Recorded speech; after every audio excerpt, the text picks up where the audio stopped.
Hello students, welcome to magnet brains Hindi medium. प्यारे विद्यार्थियों, मैं जानती हूँ कि परीक्षा बहुत निकट आ गई है और आप सब उसी के बारे में सोचते रहते हैं, क्या करेंगे, कैसे करेंगे, कहीं पढ़ा हुआ भूल तो नहीं जाएंगे, क्या सब कुछ याद रहेगा जो हम पढ़ रहे हैं। बिल्कुल रहेगा। खुद पर रखिए भरोसा, अपने आप को बढ़ाइए और एकदम से इस तरह से बहुत अच्छे तरीके से सकारात्मकता के साथ अपना अध्ययन कीजिए, चाहे वो हिंदी हो, अंग्रेजी हो, विज्ञान हो, गणित हो या जो भी आपके सब्जेक्ट्स हैं, बायो, केमिस्ट्री, फिजिक्स, जो भी आपका मैथ्स, जो कुछ भी होगा बहुत अच्छे से आप करके आएंगे। हम सभी की शुभकामनाएं आपके साथ है, डरना नहीं है और उसी के साथ साथ वीडियोस ज़रूर देखते रहिए, क्योंकि हम आप सभी के लिए तैयारी के लिए इस तरह से वीडियोस लेकर आ रहे हैं जो कि आपकी वार्षिक मतलब बोर्ड परीक्षाओं में आपको पूरी पूरी हेल्प करेंगे।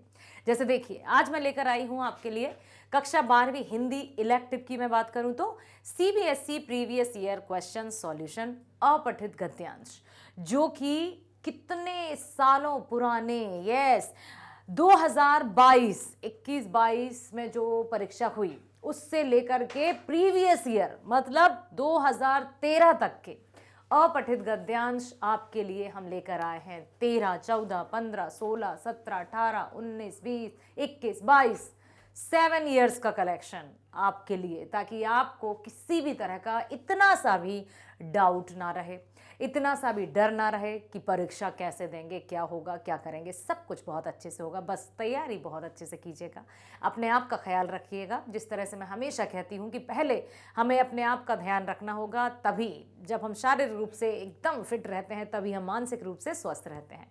तो चलो बेटा, शुरू करते हैं और सबसे पहले गद्यांश की ओर हम चलते हैं। विचार, धर्म, मूल्य सब एक ही सीध के शब्द हैं। चाहे हम विचारों की बात करें, चाहे धर्म की बात करें या मूल्य की बात करें, तो ये सब कहीं ना कहीं एक दूसरे से जुड़े हुए हैं। इनकी मौलिक रचना में नैतिकता सर्वोपरि है। सभी की बात करें तो चाहे वो विचार हो, धर्म हो, मूल्य हो, इन सब की मौलिक रचना में नैतिकता ही सबसे ऊपर है। यह और बात है कि कई बार यह विरोधाभास उभरता है कि विचार और धर्म की मौजूदा समझ और व्यवहार में नैतिकता का पक्ष गौण है। गौण मतलब सेकेंडरी है। ऐसा कभी कभी लगता है कि क्या विचार और धर्म दोनों सेम है या दोनों में विरोधाभास झलकता है। तो ये बातें भी आ जाती हैं, लेकिन इनका जो पक्ष है वो थोड़ा सा सेकेंडरी दिखाई देता है। दिलचस्प यह है कि नैतिकता मनुष्यता से जुड़ा विषय है, इसलिए सभ्यता और संस्कृति के विकास में भी नैतिकता को स्वाभाविक अहमियत मिली है। मनुष्यता जहाँ है वहाँ नैतिकता है, क्योंकि मनुष्य ही जब नैतिक रूप से व्यवहार करता है, अपने रवैये को अपनाता है, उसी को नैतिकता का रूप दे दिया जाता है। ठीक है। पर जब से मनुष्य के विकास के समस्त रास्तों और अवधारणाओं के साथ आधुनिकता का आग्रह जुड़ा है, नैतिकता ऐसे मूल्य जिनमें आदर, सम्मान, परोपकार, करुणा, दया, ममता, इस तरह की भावनाएं हैं, वो नैतिकता के अंतर है। ठीक है। पर जब से मनुष्य के विकास के समस्त रास्तों और अवधारणाओं के साथ आधुनिकता का आग्रह जुड़ा है, अब भाई मॉडर्नाइजेशन आ गया, आधुनिकता आ गई। आधुनिकता की दौड़ में इस तरह से मनुष्य शामिल हो रहा है कि नैतिक व्यवहारों पर बात कम होती है। बात होती है तो वही जो चला आ रहा है, घिसी पिटी बातें, या यूं कहें कि पाश्चात्य संस्कृति की ओर। यह समस्या विचार और बुद्धि के नए मेल से सामने आई है, जबकि विचार का स्वाभाविक स्रोत और उसके निर्माण की प्रक्रिया हृदय से जुड़ी रहती है।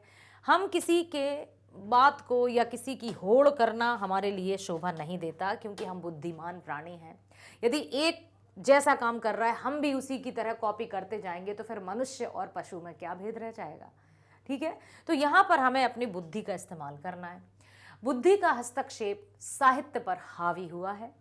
यही कारण है कि वहाँ भी नैतिकता को तिलांजलि देकर कई तरह की बात आज कहीं और लिखी जा रही है। नैतिकता की आवश्यकता और मौजूदा जीवन मूल्य में उसकी कमज़ोर पड़ती स्थिति चिंताजनक है कि कहीं हम बात कर रहे हैं नैतिकता की, तो जो नैतिकता की आवश्यकता और मौजूदा जीवन मूल्य कमज़ोर पड़ रही है, इसका आचार्य तुलसी ने इस चिंता की तरफ खास तौर पर ध्यान दिलाया है। वे इस संदर्भ में अपनी बात काफी सरल तरीके से लिखते हैं। इस तरह की बात को कहने के लिए तीखे तर्क की शरण में ना जाना पड़े। वे इसका पूरा ध्यान रखते हुए इस चर्चा का आरंभ वे यह कहकर करते हैं कि नैतिकता का एक शाश्वत मूल्य है। इसकी अपेक्षा हर युग में रहती है, चाहे वो त्रेता युग हो, द्वापर हो, ठीक है, कलयुग हो, हाँ ठीक है, आप हर युग में रहती है। सतयुग की बात करें तो सतयुग में ऋषि मुनि होते थे, ये धर्म और नैतिकता की चर्चा किया करते थे। उस समय भी धर्म के उपदेशक थे। ऐसा नहीं कि उस समय सब कुछ बिल्कुल सही सही सही था। जब उपदेश धर्म के होते थे तो क्यों होते थे? ताकि सबको सद्मार्ग पर चलने की प्रेरणा मिल सके। जिस युग में धर्म और नीति के पांव लड़खड़ाने लगे हों, सांप्रदायिकता, धार्मिक असहिष्णुता, जातिवाद, छुआछूत, बेरोजगारी, कालाबाजारी आदि बीमारियां सिर उठाकर खड़ी हों, उस समय तो नैतिकता की आवाज उठाना और इसकी ज़रूरत को रेखांकित करना और अधिक ज़रूरी हो गया है। कि अब जहाँ पर ये है ना, ये सांप्रदायिकता हुई, धर्म के प्रति भेदभाव की भावना, सांप्रदायिकता, धार्मिक असहिष्णुता, जातिवाद, छुआछूत, बेरोजगारी, कालाबाजारी, ऐसी घातक या ऐसी बीमारियां हैं जिनकी कोई दवा नहीं है सिवाय इसके कि हम सभी नैतिकता को अपनाकर उसमें अमल करते हुए अपने जो पीढ़ी है, आगे आने वाली पीढ़ी है, या जो आज का माहौल है, उसको किस तरह से समेट कर सहेज कर रखें। आज सब कुछ है, ट्रेन है, प्लेन है, कारखाने हैं, स्कूल हैं, भोग उपभोग की तमाम उपलब्धियां बेकार हो रही हैं। सब कुछ है, पर जब तक आदमी सही अर्थ में आदमी नहीं है तब तक कुछ भी नहीं है। तुलसी की एक बात को अपने एक रेडियो साक्षात्कार में महादेवी वर्मा ने भी सुंदर तरीके से कहा है कि जहां कहीं भी बात की जाती है, आचार्य तुलसी नैतिकता पर अपनी बात कहते हुए कथा प्रसंग की मदद लेते हैं। एक साधारण व्यक्ति किसी सेठ के पास गया। ध्यान से सुनिए। उसके घर में लड़की की शादी थी। एक साधारण सा व्यक्ति एक सेठ के पास गया। सेठ मतलब जो थोड़ा पैसे व्यवसायी होते हैं, और उसकी लड़की की शादी थी घर में। बारात का आतिथ्य करने के लिए उसे किसी चीज़ की ज़रूरत हुई, तो सेठ जी का नाम उसने बहुत सुना था। अब एक साधारण व्यक्ति की बेटी की शादी है, उसे किसी चीज़ की आवश्यकता आन पड़ी तो वो सेठ जी के घर जाता है। उसको ये लगता है कि सेठ जी मदद कर देंगे। मन में बड़ी आशा संजोकर वह सेठ जी के घर पहुंचा और बोला, मुझे 2-4 दिन के लिए अमुक चीज़ की ज़रूरत है। अमुक मतलब जैसे मान लीजिए एक्स, ठीक है, अमुक चीज़ की ज़रूरत है, आप दे सकें तो बड़ी कृपा होगी। सेठ जी मसनद के सहारे बड़े आराम से बैठे थे। उन्होंने इधर उधर देखा और कहा, आप कुछ समय बाद आना। ठीक है भाई। कुछ समय बाद आने पर भी उसे वही बात सुनने को मिली। जब वह तीसरी बार आया और सेठ ने फिर टाल मटोल किया तो आगंतुक अधीर हो उठा। अधीर मतलब अब उसका जो पेशेंस था वो खो चुका था, क्योंकि पहली बार आया, कुछ देर बाद आइएगा। ठीक है भाई। वो कुछ देर बाद गया, फिर कुछ देर बाद आइएगा, फिर गया, फिर कुछ देर बाद आइएगा।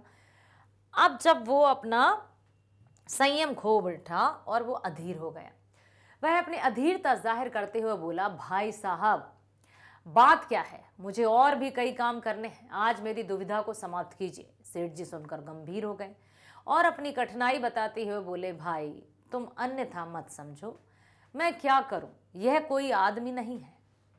आगंतुक व्यक्ति ने छूटते ही कहा, तो मैं आपको आदमी समझकर ही आया था। सेठ जी के पास सब कुछ था, लेकिन एक आदमी नहीं था, इसलिए कुछ भी नहीं था। सामान्य तौर पर देखें समझें तो देश आज़ाद हुआ और उसके साथ ही देश में अनेक समस्याओं का भी जन्म हुआ, जिनका समाधान जरूरी है। इसके लिए हमें प्रयास करना होगा। अब देखो बेटा, सुनो, यहाँ पर सेठ जी सुनकर गंभीर हो गए, आज मेरी दुविधा को समाप्त कीजिए। तो फिर सेठ जी ने ये जब बातें सुनी तो सेठ जी गंभीर हो गए, अपनी कठिनाई बताते हुए बोले, भाई तुम अन्यथा मत समझो, मैं क्या करूं, यह कोई आदमी नहीं है। आगंतुक व्यक्ति ने छूटते ही कहा, मैं तो आपको आदमी समझकर ही आया था। हाँ, सेठ जी के पास सब कुछ था, लेकिन एक आदमी नहीं था। मतलब समझे आप क्या कहना चाहते हैं? नैतिकता की बातें, वो किसी को कुछ देना नहीं चाहते थे, या वो क्या, क्यों उन्होंने ऐसा कहा, बताइएगा मुझे। तो सामान्य तौर पर देखें समझें तो देश आज़ाद हुआ और इसके साथ देश में अनेक समस्याओं का भी जन्म हुआ, जिनका समाधान जरूरी है। इसके लिए हमें प्रयास करने होंगे। कई बार मन में आता है कि कितना प्रयास करें, हम तो कब से कोशिश कर रहे हैं, लेकिन लोग हैं कि समझते ही नहीं। ऐसे में सूर्य को देखें। सूर्य से मत पूछो कि आज तक उसने कितना अंधकार मिटाया, उसका काम अंधकार मिटाने का है। रात तो को फिर अंधकार घिर जाता है, इसकी वह चिंता नहीं करता। अगली सुबह फिर अपना दायित्व निभाने आ जाता है। वो ये नहीं देखता कि मैं उजाला करता हूँ और फिर से ये रात अंधकार ले आती है, फिर वो अपना कर्म करता है। अर्थात हमें अपना काम करना है। सेठ साहूकारों का काम है दूसरों को घुमाना। घुमाना मतलब अपनी बातों में लगाना। तो उसने वही कहा कि मैं आदमी नहीं है भाई। अब देखो प्रश्न किस तरह से पूछे जाते हैं। विचार, धर्म और मूल्य की मौलिक रचना में सबसे ऊपर क्या है? विचार, धर्म और मूल्य की मौलिक रचना में सबसे ऊपर है नैतिकता। यदि नैतिकता को हम अपनाते हैं तो सब वैसे ही अपने आप आ जाएंगे। आचार्य तुलसी नैतिकता से संबंधित अपनी बात प्रभावी ढंग से कहने के लिए क्या करते हैं? का है उपदेश देते हैं, खा व्याख्यान देते हैं, गा कथा सुनाते हैं, या घा कथा प्रसंगों से जोड़ते हैं। तो आचार्य तुलसी क्या करते हैं? कथा को प्रसंगों से जोड़ते हैं, ताकि जो भी नैतिकता की कहानियां सुनाई जा रही हैं उनको प्रैक्टिकलिटी में, मतलब कथा के साथ जोड़कर उनको समझाया जाए, ताकि सामने बैठे हुए व्यक्ति को समझ में आ सके। लेखक ने सूर्य का उदाहरण क्यों दिया? का प्रकाश को समाने के लिए, खा अपना दायित्व निभाने के लिए, गा अंधकार मिटाने के लिए, या फिर घा चिंता मुक्त रहने के लिए। तो यहाँ पर सूर्य का उदाहरण दिया है कि हम अपने दायित्वों को निभाते जाएं। कौन क्या कर रहा है, क्या होने वाला है, कौन क्या नहीं कर रहा है, उससे हमें कोई वास्ता नहीं होना चाहिए। हमारा कर्म है सिर्फ कर्म करते जाना, ठीक है। हम ये नहीं देखेंगे कि सामने वाला फिर आएगा, हम सिर्फ कर्म करते जाएंगे। जैसे सूर्य उजाला करता है, रात्रि फिर अंधकार कर देती है। सूर्य गुस्सा हो जाएगी, भाई अब मुझे नहीं करना उजाला, ये रात तो आ जाती है अंधेरा करने, लेकिन वो अपना कार्य करता है। तो हमें सिर्फ अपने कार्यों को करते जाना है, यहाँ वहाँ की बातों में नहीं रमना है। सभ्यता और संस्कृति के विकास में नैतिकता को महत्वपूर्ण क्यों माना गया है? क है स्वाभाविक प्रक्रिया होने के कारण, ख है विचार और धर्म से जुड़े होने के कारण, गा है मनुष्यता से जुड़े होने के कारण, या फिर घा जीवन को संयम में रखने के कारण। तो यहाँ पर बात आती है विचार और धर्म से जुड़े होने के कारण। सभ्यता और संस्कृति के विकास में नैतिकता को महत्वपूर्ण इसलिए माना गया है क्योंकि ये विचार और धर्म से जोड़े रखती है। समझ में आया? अगला प्रश्न है, आधुनिक समय में नैतिकता में आने वाली गिरावट के लिए किसे कारण माना है? क्या हुआ कि नैतिकता में गिरावट आने लगी? का विचार और बुद्धि के नए मेल को, ख सभ्यता के विकास को, गा बदलती संस्कृति को, या फिर घा मनुष्य की इच्छा को। तो यहाँ पर आपको सही जवाब है विचार और बुद्धि के नए मेल। क्यों? अब आधुनिकता की लपेट में कहते हैं ना भाई, ये लगता है उसके लपेटे में आ गया या फिर उसकी बातों में फंस गया। तो आधुनिकता के चलते चलते विचारों के ऐसे नएपन में उलझ गया व्यक्ति कि नैतिकता को मूल्य उसका कम होते गया। अगला प्रश्न है, समाज में नैतिकता की आवश्यकता क्यों बढ़ रही है? आखिर क्यों अब नैतिकता की आवश्यकता बढ़ रही है?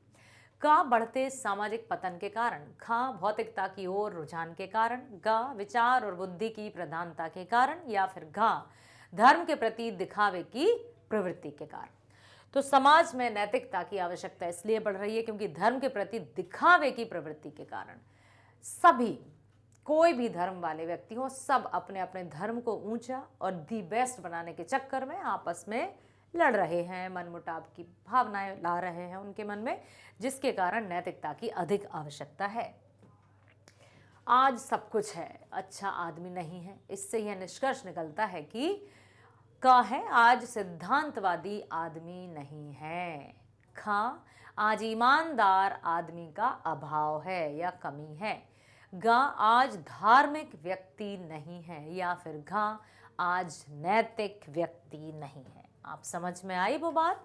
सेठ और साधारण व्यक्ति वाली, कि सेठ ने क्यों कहा कि भाई आदमी नहीं है, अर्थात नैतिक आदमी नहीं है, मैंने कहा, अपनी बात से मुकर गया। तो सिद्धांतवादी या फिर नैतिकता मन में है ही नहीं, तो मैं अपनी बात पर क्यों बना रहूं, ठीक है, इसलिए उसने ये जवाब दिया। तुलसी की बात को रेडियो साक्षात्कार में महादेवी वर्मा को पुनः कहने की आवश्यकता क्यों पड़ी होगी? कहाँ है सामाजिक गिरावट को देखकर, कहाँ है तुलसी की बात के महत्व को समझकर, गा है समाज को संदेश देने के कारण, या फिर घा उनकी बात से सहमति जताने के लिए? तो तुलसी की बात को रेडियो पर इसलिए उन्होंने कहा क्योंकि समाज को संदेश देना चाहती थी वो। अगला प्रश्न है, गद्यांश के अनुसार आदमी होने के लक्षण क्या हो सकते हैं? बताइए, क्या आदमी होने का लक्षण यही है कि दो पैर पर खड़ा है, दो हाथ काम कर रहे हैं, या फिर इस तरह का हुलिया दिखाई दे रहा है तो आदमी है? यहाँ पर है का संयमी होना, खा नैतिक होना, गा ईमानदार होना, या घा अमीर होना। इनमें से बताइए आदमी होने के लक्षण क्या है? क्या है? नैतिक होना? हाँ जी, यदि नैतिक है तभी वो आदमी कहला सकता है, और वहां पर जो सेठ का जवाब था वो यही था कि आदमी नहीं है, अर्थात नैतिकतावादी नहीं है। समझ में आया? इस गद्यांश का उचित शीर्षक क्या हो सकता है? का दायित्व का निर्वहन, खा विचार और धर्म, गा नैतिकता का महत्व, या फिर घा जीवन मूल्यों की अनिवार्यता। तो सही इसका शीर्षक होगा नैतिकता का महत्व। ठीक, अब चलते हैं दूसरे गद्यांश पर। ध्यान से सुनिएगा बेटा। पड़ोस सामाजिक जीवन के ताने बाने का महत्वपूर्ण आधार है। दरअसल पड़ोस हमारी सामाजिक सुरक्षा के लिए जितना स्वाभाविक है, सामाजिक जीवन की समस्त आनंदपूर्ण गतिविधियों के लिए वह उतना ही आवश्यक भी है। यह सच है कि पड़ोसी का चुनाव हमारे हाथ में नहीं होता, इसलिए पड़ोसी के साथ कुछ ना कुछ सामंजस्य तो बिठाना ही पड़ता है। हमारा पड़ोसी अमीर हो या गरीब, उसके साथ संबंध रखना सदैव हमारे हित में ही होता है। पड़ोसी से परहेज करना अथवा उससे कटे कटे रहने में अपनी ही हानि है, क्योंकि किसी भी आकस्मिक आपदा अथवा आवश्यकता के समय अपने रिश्तेदार या परिवार वालों को बुलाने में तो काफी समय लगता है। यदि मोबाइल की सुविधा है भी तो भी कोई निश्चय नहीं कि उनसे सहायता मिल जाएगी। ऐसे में पड़ोसी ही सबसे विश्वस्त सहायक हो सकता है। पड़ोसी चाहे कैसा भी हो, उससे अच्छे संबंध रखने चाहिए। जो अपने पड़ोसी से प्यार नहीं रखता उससे सहानुभूति नहीं रख सकता, उसके साथ सुख दुख का आदान प्रदान नहीं कर सकता तथा उसके शोक और आनंद के क्षणों में शामिल नहीं हो सकता। वह अपने समाज अथवा देश के साथ भावनात्मक रूप से जुड़ ही कैसे जाएगा? विश्व बंधुत्व की बात भी तभी मायने रखती है जब हम अपने पड़ोसी के साथ अच्छे से निभा सकें। प्रायः जब भी पड़ोसी से खटपट होती है तो इसलिए कि हम पड़ोसी के व्यक्तिगत अथवा पारिवारिक जीवन में आवश्यकता से अधिक हस्तक्षेप करने लगते हैं। और आवश्यकता से अधिक हस्तक्षेप मतलब समझते हो, दखल अंदाजी सही नहीं होती, और हम भूल जाते हैं कि किसी को भी अपने व्यक्तिगत जीवन में किसी की रोक टोक या हस्तक्षेप अच्छी नहीं लगती। पड़ोसी के साथ कभी कभी तब ये विरोध पैदा हो जाते हैं जब हम उनसे आवश्यकता से अधिक अपेक्षा करने लगते हैं कि ये तो हैं हमारे, ये तो हमारे लिए हैं। जब आवश्यकता से अधिक अपेक्षा होगी तब भी हमें फिर मतलब कभी कभी ऐसा लगता है कि खटपट हो गई है। बात नमक के लेन देन से आरंभ होती है और हम स्कूटर या कार मांगने तक पहुंच जाते हैं। पड़ोसियों से निबाह करने के लिए सबसे महत्वपूर्ण यह है कि बच्चों को नियंत्रण में रखें। आमतौर से बच्चों में जाने या न जाने छोटी छोटी बातों पर झगड़े होते हैं और बात बड़ों के बीच सिर फोड़ने तक पहुंच जाती है। चलो चलते हैं प्रश्नों की ओर। तो यहां पर आप देख सकते हैं कि प्रश्न 2019 की हम बात करें तो प्रश्न आए हैं और उत्तर लिखना है। पड़ोस का सामाजिक जीवन में क्या महत्व है? कैसे कह सकते हैं कि पड़ोसी के साथ सामंजस्य बिठाना हमारे हित में है, हमारे लाभ में है। पड़ोस का सामाजिक जीवन में विशेष महत्व है। पड़ोसी ही सबसे विश्वस्त सहायक होता है। आम जीवन में सुख हो या दुख सबसे पहले हमारे पड़ोसी ही हमारे काम आते हैं। संभव है कि हमारे रिश्तेदार उतनी सहायता ना कर सकें जितनी कि हमारे पड़ोसी के साथ सामंजस्य बिठाकर हमारे हित में है, क्योंकि आपदा तथा आवश्यकता के समय पड़ोसी ही काम में आते हैं। हमारे अपने रिश्तेदार, नाते रिश्तेदार तो बहुत बाद में आएंगे, पहले तो पड़ोसी ही काम आएंगे। वह अपने समाज अथवा देश के साथ भावनात्मक रूप से जुड़ ही कैसे पाएगा। उपयुक्त पंक्ति का भाव अपने शब्दों में लिखिए। उपयुक्त पंक्ति का भाव यह है कि यदि हम पड़ोसी के साथ सद्भावना से नहीं जुड़ेंगे तथा सुख दुख में आदान प्रदान नहीं करेंगे तो संभव है कि हम समाज के साथ भावनात्मक रूप से नहीं जुड़ पाएंगे। ऐसी स्थिति में हम देश के प्रति भी भाईचारे की भावना नहीं रख पाएंगे। हमारा देश वसुधैव कुटुंबकम का हमेशा से पक्षधर रहा है, इसलिए आवश्यकता है कि हम पड़ोसी के साथ संबंध अच्छे बनाए रखें। पड़ोसी से संबंधों में कड़वाहट ना आने के लिए क्या सावधानी बरतनी चाहिए। जैसा कि अभी हमने देखा ना गद्यांश में बच्चों पर नियंत्रण रखना है, तो पड़ोसी के संबंध में कड़वाहट ना आने देने के लिए निम्नलिखित सावधानियां बरतनी चाहिए। सबसे पहली है पड़ोसी के निजी मामले में हस्तक्षेप ना करें। दूसरा है बच्चों पर नियंत्रण रखें। तीसरा है आवश्यकता से अधिक अपेक्षा ना करें, मतलब उम्मीद ना लगाएं। और चौथा है पड़ोसी से मेलजोल बनाए रखें। अगला प्रश्न है पड़ोसी से खटपट के क्या कारण हो सकते हैं। अत्यधिक उनके बीच में दखलंदाजी या हस्तक्षेप। ठीक है, पड़ोसी के निजी जीवन में आवश्यकता से अधिक हस्तक्षेप करने से बात बढ़ जाती है। छोटी सी लेन देन से बड़ी चीजों को मांगना भी विवाद का कारण है।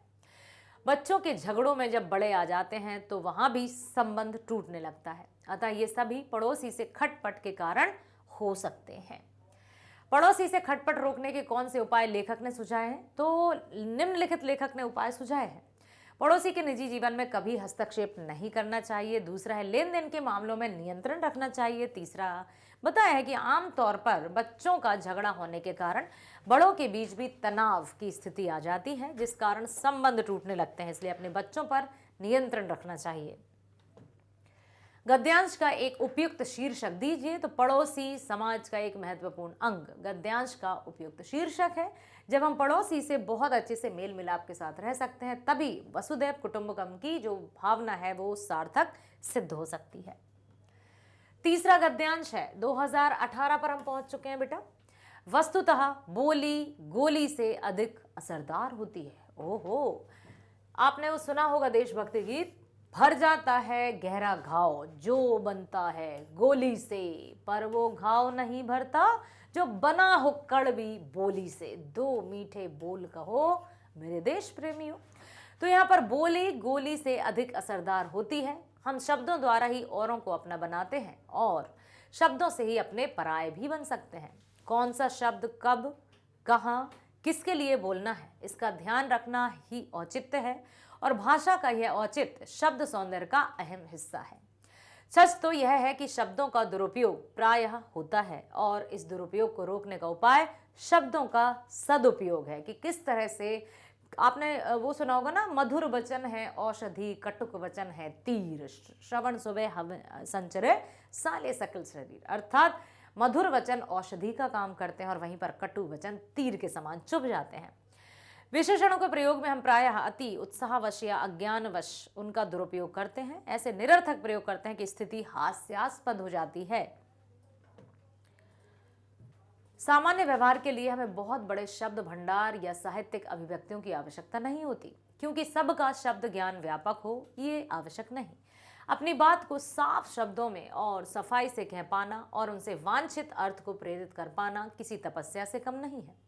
तराशे हुए शब्दों से व्यक्ति का व्यक्तित्व झलकता है। शब्द बहुमूल्य होते हैं, उन्हें निरर्थक नहीं लुटाना चाहिए। अर्थात कम बोलो मीठा बोलो। ठीक है, ये जो सिद्धांत है इसको अपनाना चाहिए। प्रश्न है आशय स्पष्ट कीजिए। बोली गोली से अधिक असरदार होती है। तो बोली गोली से अधिक असरदार होती है। पंक्ति का आशय है कि बोली का प्रभाव गोली से कहीं अधिक होता है। मनुष्य अपनी मीठी बोली से दूसरे मनुष्य को अपना बनाता है और कड़वी बोली के द्वारा उसके अपने भी पराये हो जाते हैं। ये वाणी ही तो है जो एक दूसरे से जोड़ती है, वहीं एक दूसरे के रिश्ते नातों को भी तोड़ देती है।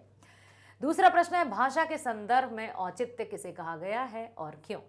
भाषा के संदर्भ में औचित्य बोली को कहा गया है क्योंकि बोली के द्वारा ही भाव प्रकट होते हैं। शब्द से बोली और बोली से भाषा का निर्माण होता है।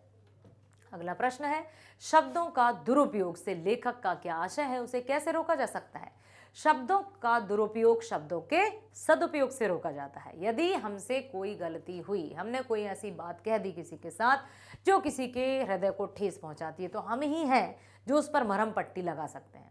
हम उसको क्षमा याचना द्वारा, उससे मीठे मीठे बोल कर उसके घाव को कम कर सकते हैं। शब्दों का दुरुपयोग से लेखक का आशय शब्दों को उचित स्थान पर उचित समय पर बोलने से है। कुछ लोग अनुचित समय पर कुछ ऐसे शब्दों का प्रयोग करते हैं जो परिस्थितियां बिगाड़ देते हैं। शब्दों के दुरुपयोग को शब्दों का सदुपयोग करके ही रोका जा सकता है। वक्ता की स्थिति कब हास्यास्पद हो जाती है? कोई बोले जा रहा है और हंसी का पात्र भी बनता जा रहा है। कब? जब वो आवश्यकता से अधिक बोलता जाए, जब वो ना वो देखे कि कौन सा समय चल रहा है, क्या माहौल है, क्या वातावरण है, और अपनी बातों को कहे जा रहा है, तब वह हंसी का पात्र बन जाता है। वक्ता की स्थिति तब हास्यास्पद हो जाती है जब वह विशेषणों का प्रयोग अति उत्साहवश या अज्ञानतावश कर उनका दुरुपयोग करता है, क्योंकि ऐसे प्रयोग निरर्थक हैं। वक्ता की स्थिति तब भी हास्यास्पद हो जाती है जब वो बड़े बड़े भारी भारी शब्दों का प्रयोग कहीं भी किए जा रहा है, जबकि कहाँ करना चाहिए, उचित है या अनुचित, ये उसको ज्ञान ही नहीं, बस शब्द पता है इसलिए बोलते जा रहे हैं। तभी जाकर वो हंसी का पात्र बन जाता है। अगला प्रश्न है, शब्द बहुमूल्य होते हैं? आशय स्पष्ट कीजिए। बिल्कुल, शब्द बहुमूल्य होते हैं। पंक्ति का आशय है कि शब्दों का बहुत मूल्य होता है। शब्दों के द्वारा हम अपनी बात को दूसरों तक पहुंचाते हैं, है ना। व्यवहार ही है ना, व्यवहार के माध्यम से हम एक दूसरे को जानते समझते हैं, और व्यक्ति का व्यवहार ही उसके व्यक्तित्व का आईना होता है। अच्छी भाषा के लिए सटीक शब्दों का चयन बहुत आवश्यक है, इसलिए सोच विचार कर शब्दों का प्रयोग करना चाहिए। गद्यांश का उपयुक्त शीर्षक दीजिए। तो गद्यांश का उपयुक्त शीर्षक दो शब्दों का महत्व हो सकता है।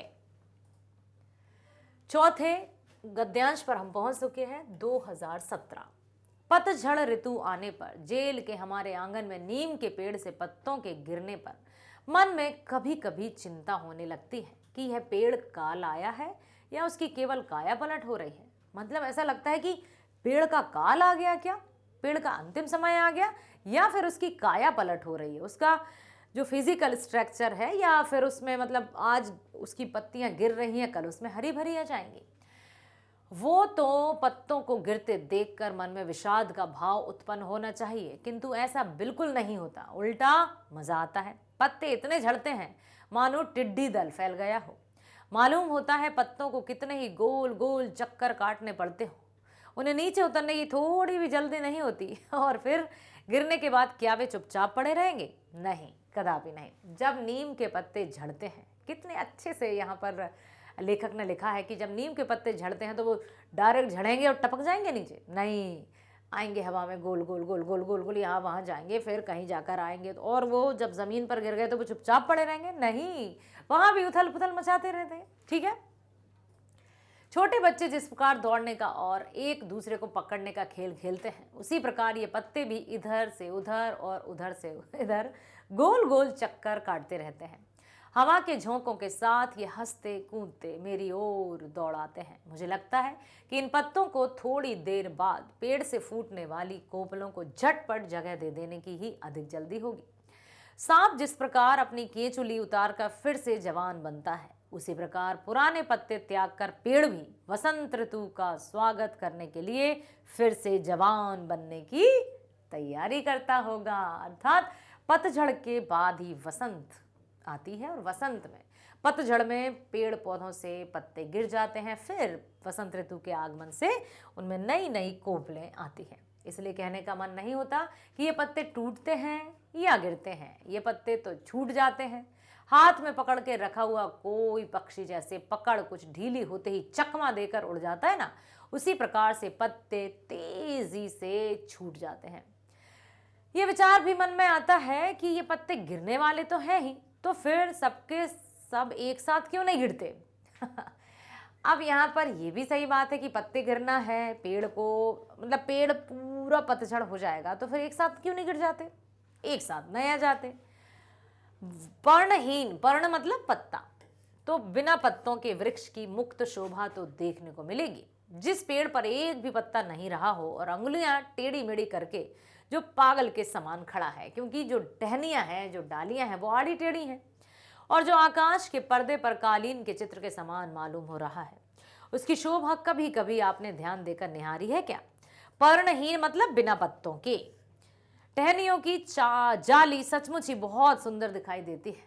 यदि आपने कहीं पेंटिंग्स में भी देखा होगा, वास्तविक में भी देखा होगा, जब पेड़ों पर पत्तियां नहीं रहती तो किस तरह से पेड़ नजर आता है, वो आपने देखा होगा। प्रश्न है, पेड़ से पत्तों का झड़ना गिरना देखकर लेखक ने क्या सोचा और क्यों?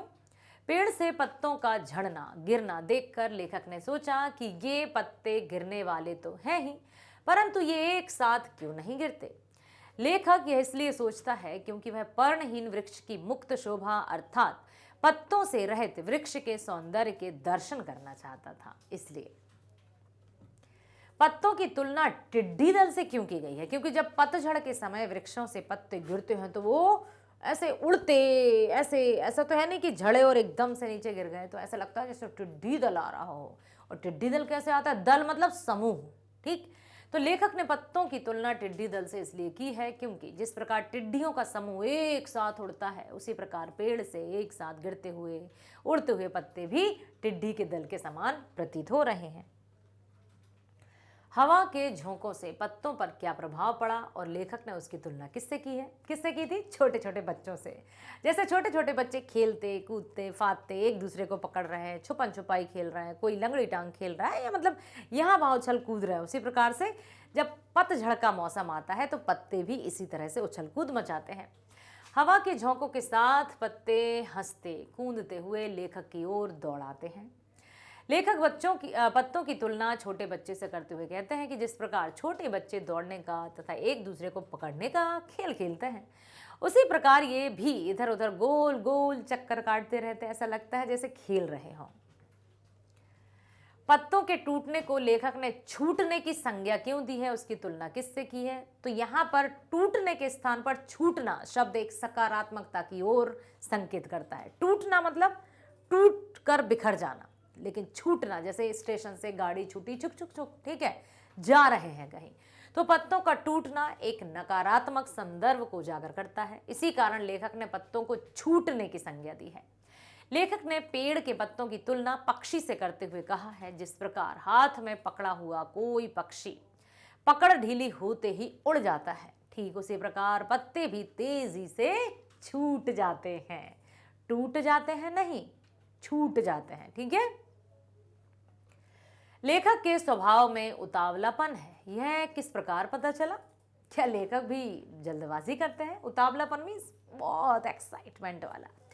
प्रस्तुत गद्यांश के माध्यम से लेखक के स्वभाव में उतावलेपन की प्रवृत्ति उजागर होती है। लेखक को कभी पत्तों के गिरने से चिंता होने लगती है तो कभी अत्यंत प्रसन्नता होने लगती है। वह पत्तों के गिरने को पेड़ का काल कहते हैं, तो कुछ ही क्षण में उसकी काया पलट कहकर सकारात्मक भाव उजागर कर दे। तो कहीं तो लगता है अरे पेड़ का काल आ गया, लगता है पेड़ का जीवन समाप्त हो गया, लेकिन अगले ही पल कहते नहीं नहीं नहीं, ये तो उसकी काया पलट हो रही है। इस प्रकार लेखक के प्रत्येक क्षण बदलती मनोवृत्ति के कारण उसके स्वभाव में उतावलापन कहा जा सकता है। गद्यांश के लिए उपयुक्त शीर्षक, तो गद्यांश के लिए सबसे उपयुक्त शीर्षक लगता है सकारात्मक विचार। हर एक बात को दो तरह के से किया जा सकता है। जैसे मान लीजिए आपको कहीं नहीं बैठना है और आप ये नहीं कहेंगे कि मुझे यहाँ नहीं बैठना, आप उसको सकारात्मक तरीके से भी कह सकते हैं। कैसे? मुझे अब जाना होगा, ठीक है, मुझे अब नहीं पढ़ना, मुझे अब खेलना है, ठीक है। बहुत मतलब हर एक बात को आप दो तरीके से कह सकते हैं। तो क्यों हम नकारात्मकता की ओर जाएं, हमेशा हम सकारात्मकता की ओर जाएं, ताकि हमारा मस्तिष्क हमेशा सकारात्मकता को पकड़े रहे। अगला गद्यांश है 2016। यह सत्य है कि दोनों पक्षों के वीर इस युद्ध को धर्म युद्ध मानकर लड़ रहे थे, किंतु धर्म पर दोनों में से कोई भी अडिग नहीं रह सका। लक्ष्य प्राप्त हो न हो, किंतु हम कुमार्ग पर पांव नहीं रखेंगे। इस निष्ठा की अवहेलना दोनों ओर हुई और दोनों पक्षों के सामने साध्य प्रमुख और साधन गौण हो गया। समझ रहे हैं? अब दो सेना है, वीर है दोनों साइड, और दोनों का यही विचार है कि लक्ष्य की प्राप्ति हो ना हो, हम कुमार्ग पर नहीं पांव रखेंगे, अर्थात हम सुमार्ग पर चलेंगे, सच्चाई के पथ पर चलेंगे, हम कूटनीति नहीं करेंगे, हम चालाकी नहीं करेंगे। इस निष्ठा की अवहेलना दोनों ओर से हुई और दोनों पक्षों के सामने साध्य प्रमुख हो गया, साधन गौण, कि क्या क्या है हमारे सामने वो छोड़ दिया, बस ये कि हमें कैसे करना है, युद्ध भी धर्म के साथ। अभिमन्यु की हत्या पाप से की गई तो भीष्म, द्रोण, भूरिश्रवा और स्वयं दुर्योधन का वध भी धर्म सम्मत नहीं कहा जा सकता। समझ में आया? अभिमन्यु, आपको महाभारत का पात्र बहुत अच्छे से याद होगा, जो धनुर्धारी अर्जुन का पुत्र था, किस तरह से उसको चक्रव्यूह में पूरी तरह से बांधकर उसकी अधर्म के रूप में उसकी हत्या हुई। हत्या कहाँ है? तभी तो अब जहां पर अभिमन्यु की मृत्यु को हत्या का नाम दिया गया है, वहीं भीष्म, द्रोण, भूरिश्रवा और स्वयं दुर्योधन का वध भी धर्म सम्मत नहीं कहा जा सकता। क्यों? इसके पीछे भी कारण है। भीष्म की बात करें तो भीष्म में स्वयं अपने प्रिय पुत्रों को अर्थात पांडवों को बचाने के लिए अपने आप को शैया पर लिटा लिया और जो भी धनुष्वाण थे वो त्याग दिए। द्रोण की बात करें, गुरु द्रोणाचार्य की बात करें तो उनकी भी मृत्यु आसान नहीं थी, कोई भी उनको परास्त नहीं कर सकता था, लेकिन यहां भी उनके साथ चालाकी की गई। उनके पुत्र का नाम था अश्वत्थामा, ठीक है, और महाभारत के युद्ध में एक हाथी का नाम भी था अश्वत्थामा। अब जैसे ही हाथी का वध किया गया, हाथी को मारा अश्वत्थामा को, तो वहां बड़ी चालाकी से यह कहा गया कि द्रोणाचार्य से कह दीजिए कि आपका पुत्र मारा गया, और जब पिता अपने पुत्र की मृत्यु की समाचार सुनेगा तो वो वैसे ही हताश हो जाएगा और धनुष्वाण सब त्याग देगा और युद्ध हम जीत जाएंगे। तो सबकी बात, किसी की बात तो वो सुनते नहीं, मानते भी नहीं। तो धर्मराज युधिष्ठिर से ये कहा गया कि आप जाइए, आप कहिए द्रोणाचार्य से कि हाँ गुरुदेव अश्वत्थामा मारे गए। धर्मराज युधिष्ठिर, जो कि कभी भी असत्य नहीं कहते थे, वो वहां पर जाकर क्या कहते हैं? गुरुदेव अश्वत्थामा मारे गए, और बहुत धीरे से कह देते हैं कि ना जाने नर मरे या कुंजर।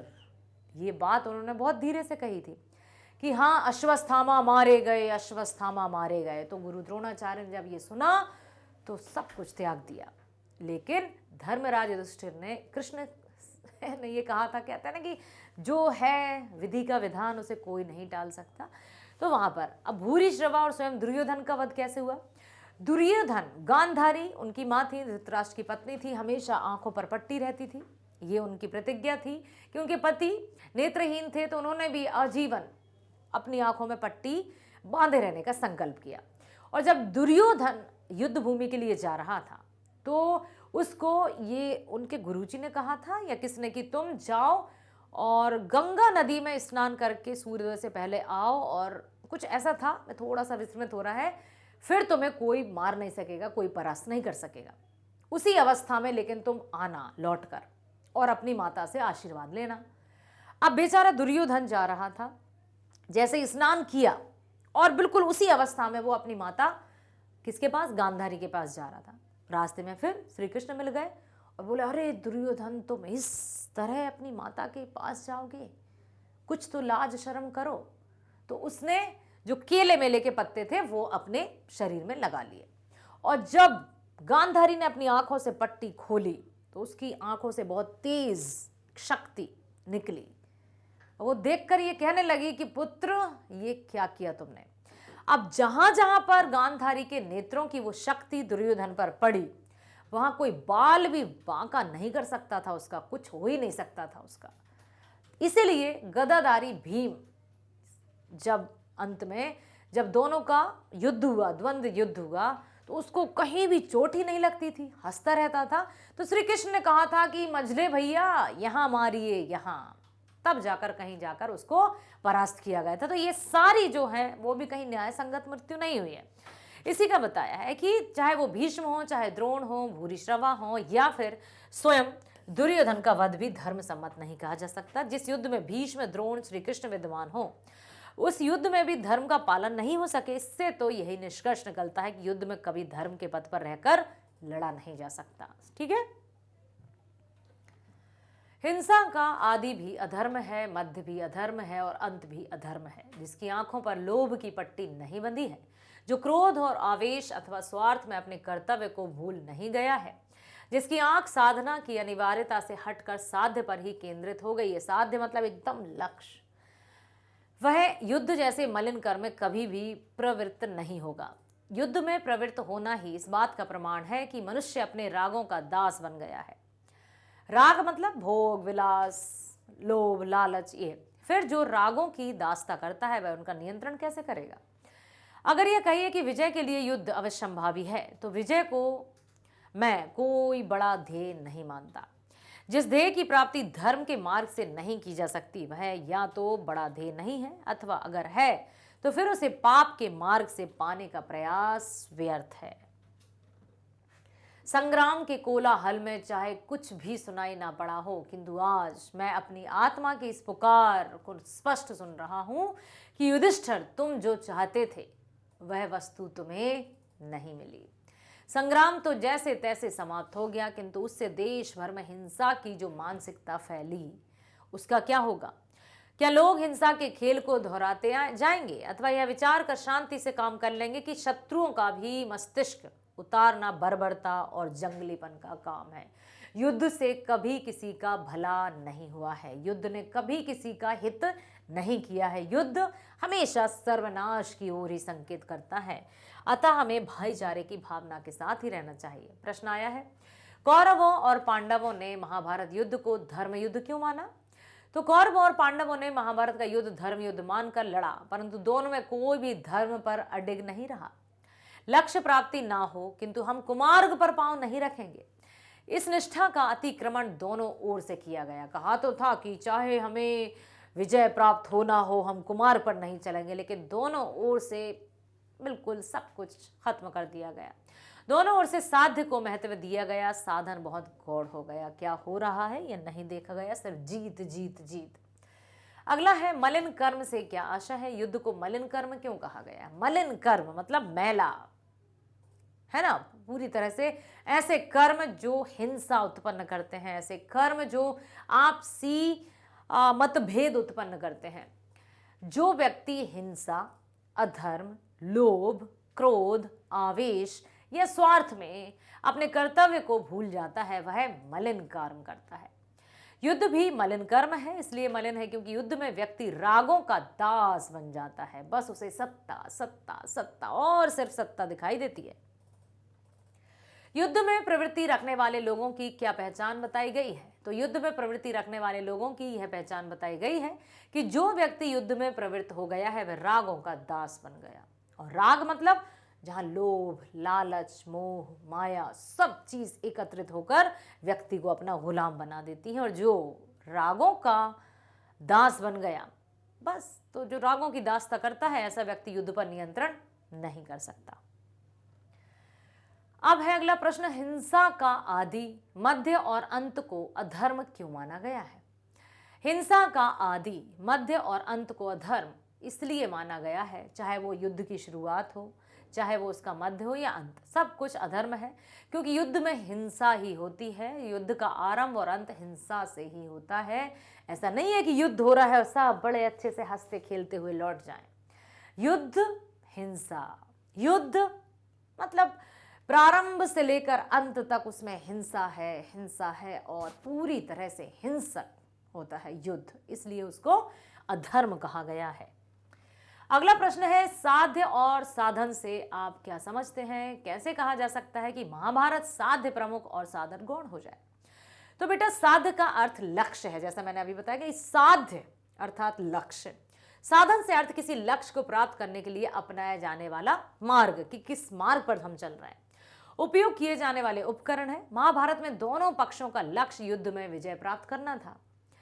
इसमें साधन अत्यंत गौड़ हो गया था, अर्थात सब कुछ सेकेंडरी रख दिया था उन्होंने, जीतना है बस। अभिप्राय यह है कि लक्ष्य प्राप्त करने के लिए हर उपाय अपनाया गया, जैसे भी हो साध्य प्राप्त किया जाए, लक्ष्य प्राप्त किया जाए। सामने कौन है, किसकी हानि हो रही है, किसको क्षति पहुंच रही है, उस ओर कोई ध्यान नहीं देता, बस जीत ही सबसे बड़ा प्राप्य बन जाती है। ठीक है,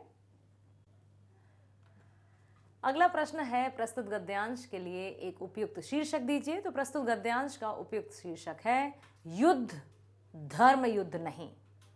कोई भी जो युद्ध है वो धर्म युद्ध नहीं होता, क्योंकि युद्ध में हिंसा होती ही है ना। इसलिए चलते हैं छठवें गद्यांश पर, और हम पहुंच चुके हैं 2015 पर।